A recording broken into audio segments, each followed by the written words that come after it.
আমার প্রাক্তন একটা জানোয়ার, আমার প্রাক্তন একটা অমানুষের বাচ্চা, একটা অমানুষ, একটা ভয়ঙ্কর লেভেলের অমানুষ। ওকে দেখার পরে আমার অন্য পুরুষ মানুষের উপর থেকে বিশ্বাস উঠে গেছে।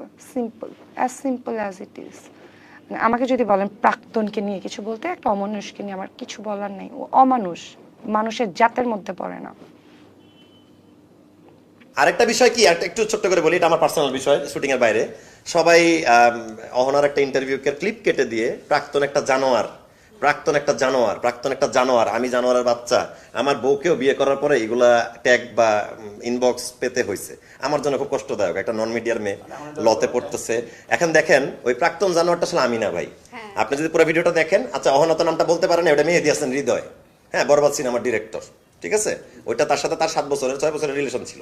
আমি মাঝখানে 7 মাসের একটা বন্ধুত্ব করছি, তখনও তার সাথে তার যোগাযোগ ছিল। আমার এই কারণে ওর সাথে সম্পর্কটা টিকে নাই। আমি যখন টের পাইছি যে তার সাথে তার সম্পর্ক ছিল, আমি তাকে বিয়ে করতে পারি না। বিয়ে করা দূরে থাক, আমি প্রেমটাই কন্টিনিউ করি নাই। তারপরে 2 বছরের গ্যাপ, 23 সালে ব্রেকআপ, 23 সালে গাঁজা খাইতাম, সেটা একসাথে হতে পারে বা হতে পারে না, করতাম। 25 সালে এসে ভাই বিয়ের পরে ম্যারিড লাইফে এটা আমি করতেছি না ভাই, না বাসায়, না সেটে, না বন্ধুদের সাথে।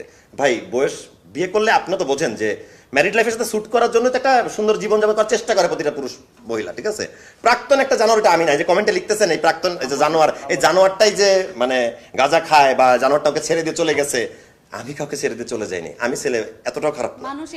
আমি একটু লাউড, একটু এইভাবে কথা বলি, কিন্তু আমি আসলে ওই জানোয়ারটাও না।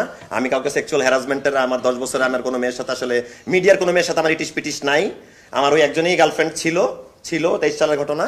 কিন্তু এছাড়া আশেপাশে ওদের সাথে যে 2 দিন কথা বলবো, চ্যাট করছি, এই সামান্থা আসো একটু কফি খাই, আল্লাহর কসম, আমার বাপ মায়ের কসম, আমার এই চরিত্রে এইসব জিনিসটা নেই।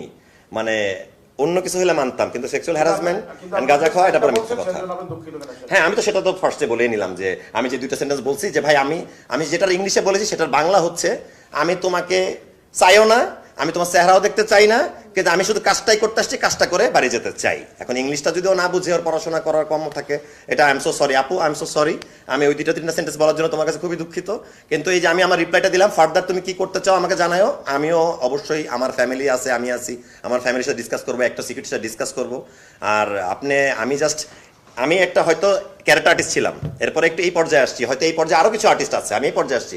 এই পর্যায়কে মানে মানহানি করে you can not go up আপু, সরি, মানে আপনি কখনো উপরে যেতে পারবেন না, বাংলায় বললাম। মানে এইভাবে মানুষের ক্ষতি করে বড় হওয়া যায় না।